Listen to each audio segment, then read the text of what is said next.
Hi, I'm Sharon Ross with the Capital City Arts Initiative based here in Carson City, Nevada. We are at Western Nevada College's Bristlecone Gallery, where CCAI has produced an exhibition titled It Started with Willows. The show has work by over two dozen artists. A dozen of them are contemporary artists, part of the Great Basin Native Artists Collective. And another dozen are working baskets from the Lloyd Chichester Collection. And these are all baskets that were made for their uses and used. And most of them, it was from the early 20th century, mid 20th century. So we're going to present some talks by the artists, and we hope you enjoy the video. Thank you. Hello, my name is Melissa Melero-Moose, and I'm Northern Paiute, Nama, from the Fallon Paiute Shoshone tribe, the Toitikata, and I reside in Hungry Valley on the Reno-Sparks Indian Colony. I'm a professional artist and the gallery curator for the Great Basin Native Artists Gallery inside of the Stewart Indian School Cultural Center and Museum in Carson City, Nevada. I'm also the community advisor for the Nevada Museum of Art and have helped with several of the recent Indigenous art exhibitions and events in the past few years. Most importantly, the Great Basin Native Artists Archive, which lives in the Center for Art and Environment inside of the museum.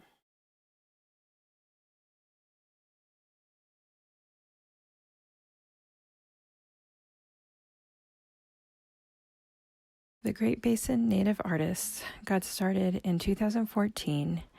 I was exhibiting around town, around Reno, and I was looking for a way to interact with regional artists and Indigenous artists in the Reno area.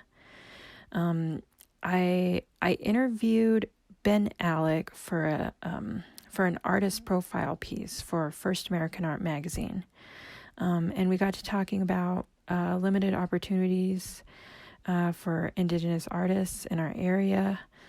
Ben and I had exhibited 13 years prior to that at the Nevada State Museum in a show called Under One Sky. And then again, many years later in 2012 at the Nevada Museum of Art for a show called The Way We Live. So our opportunities were sort of few and far between, and I think that the Great Basin Native Artists grew from a need to sort of create our own exhibitions for individual and group shows and events.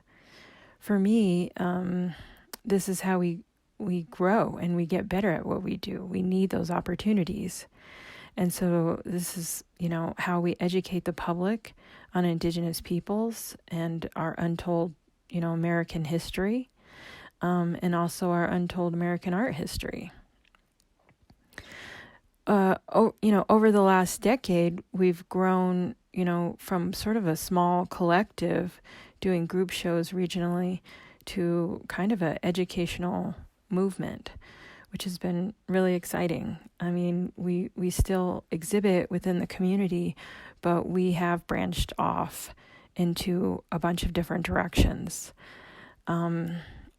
So GBNA became a collective group of Indigenous artists from the Great Basin, creating our own opportunities, working within the region and national arts organizations and museums. I mean, that's how we kind of started to, with no funding, and we are not an official nonprofit. It's just sort of me reaching out to different art community places and seeing if, we could either exhibit or do some sort of project with them. Our ultimate goal is to have major art exhibitions and document what we're doing in order to share with our people and our community and beyond our untold history. So this is where the GBNA archive started, and that was in 2018. I approached the Nevada Museum of Art with this project of maintaining an archive of Great Basin Native artists that I had already sort of started to document on my own. And so much has happened with our art and artists since then, and the museum has produced 3 major solo exhibitions of our regional indigenous artists. At around the same time, Ben Aleck and I started to work with the Stewart Indian School Cultural Center and Museum in Carson City to help with the design and content for their new museum on the Stewart campus, to educate the public about the origins of American Indian boarding schools, another sort of untold part of our American history. These schools were set up in the late 1800s across the country and Canada as a forced assimilation policy to justify dividing up native lands through allotment, and intended to kidnap and assimilate small indigenous children, take them out of their families, and put them into the dominant society. It was an honor to be a part of the creation of this museum, and my mother was alumni of this school, and most of my extended family were forced to go to these schools. So to be able to be a part of this place and sort of get that part of American history told was a really good thing. Our work behind the scenes of this museum led to the museum asking us to stay and have a permanent gallery space for the Great Basin Native artists.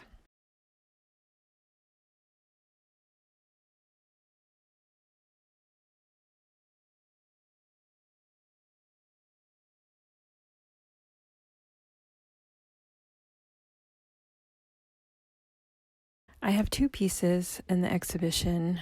It started with Willows. The larger one is called Women, Water in the Gathering.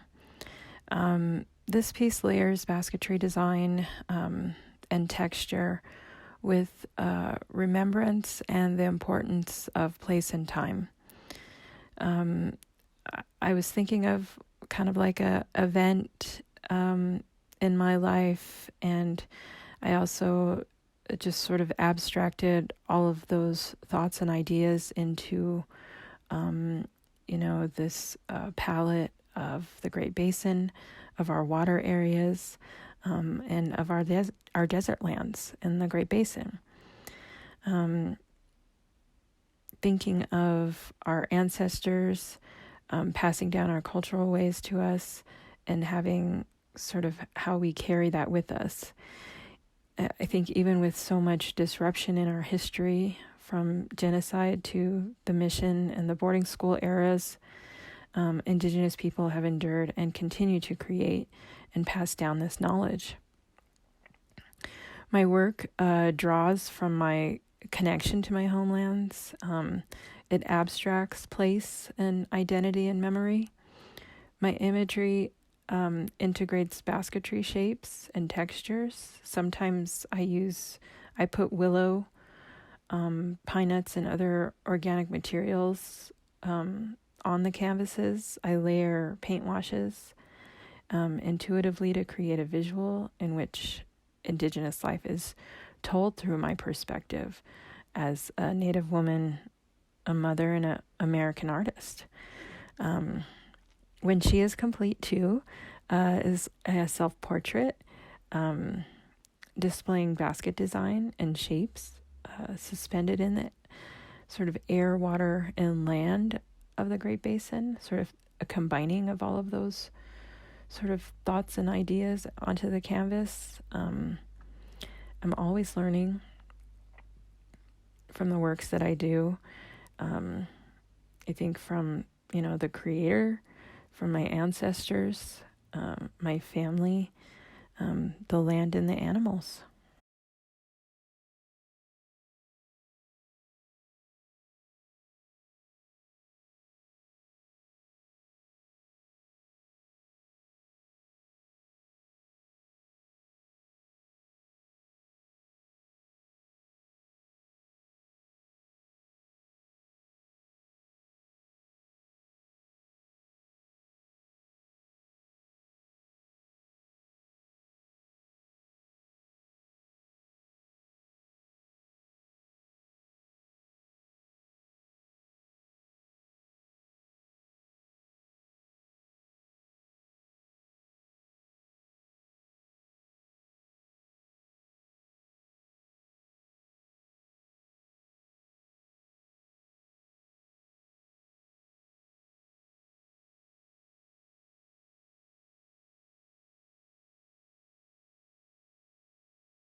So, what I am working on now, I have a lot of projects in the works. I continue to work with providing new exhibitions for the Great Basin Native Artists Gallery. Right now, we have an alumni exhibition for Stewart graduates and descendants of the graduates who went to the school there. We have a lot of really exciting projects in the future for Nevada Museum of Art in 2024 with their expansion that's coming next fall. And also just working with other venues throughout the country to provide education about our Great Basin Indigenous artists. I curated an exhibition last spring at the Institute of American Indian Arts Museum of Contemporary Native Arts called Inherent Memory. And they were able to publish a digital art catalog on that show where you can find that on our GBNA website, and lots of good pictures and essay that I wrote about our contemporary basketry, and our Indigenous artists, and a sort of ongoing legacy of contemporary Indigenous arts in our area. I'm also currently in a group exhibition at the National Gallery of Art in Washington, D.C., called The Land Carries Our Ancestors. We also have numerous Great Basin artists in that show as well. And there's a book of the exhibition available for purchase. This was a really great opportunity for me as an artist, and also, the other artists involved. And we're so grateful to be included in such a great exhibition like that. We have a lot of other stuff going on, so check out our GBNA website and my website for a list of our current exhibitions and activities. And a big thank you to Capital City Arts Initiative, Sharon Ross and Glenn Clemmer, for giving us such an amazing opportunity to share our arts with our community. Thanks so much.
This burden basket shows signs of use and was used probably in a pine nut harvest to carry large amounts of pine cones back to the processing area, or alternatively, some families use these to transport their household items to a new location.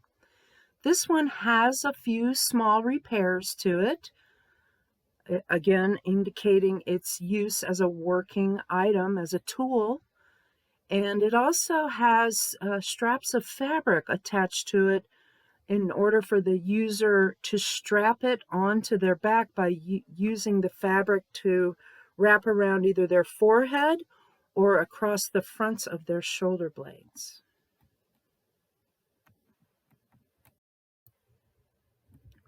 The 3 water jugs that are part of this exhibit are great examples of Great Basin weaving ingenuity. These are absolutely critical tools that are, yes, woven with willow materials, and yet they do not leak any liquids. They are completely coated with pine pitch, which seals the woven material so that Great Basin people were able to travel with water in between the very rare water resources in the high desert.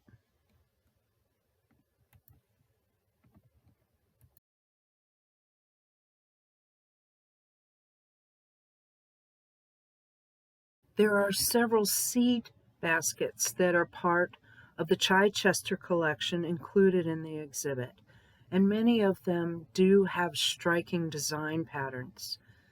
The weavers included these design elements in these very utilitarian items, and some of these on display do show signs of use. The design elements are made by laying out stripped willow strands in the sun for days at a time to create that dark brown, or what they referred to as sunburnt effect. The black design elements are made from boiling bracken fern root and then soaking the willow weaving material in that liquid and turning it black. One of the examples as part of the exhibit stands out to me because it's very rare. There is a 6-point star design incorporated into the otherwise plain conical seed basket, and it's just absolutely stunning. And the weavers really show their talent through these pieces. Winnowing trays are also displayed in this exhibit. Once again, they show fancy design elements in them, but there's also different styles of weaving. The viewer will notice that some of them are very open weave with spaces in between the hafting, and other examples are very tightly woven. This could be a weaving preference, but it also could be a tool preference. These winnowing trays were an absolutely critical tool used in the pine nut harvest in sorting pine nuts and discarding debris and pine needles that comes along with getting the pine nuts out of the pine cones. So it could be a different part of the food processing. Many of these that are on display do show signs of extensive use. You can see torn and frayed edges along the rim of these very flexible, almost mat-like winnowing trays.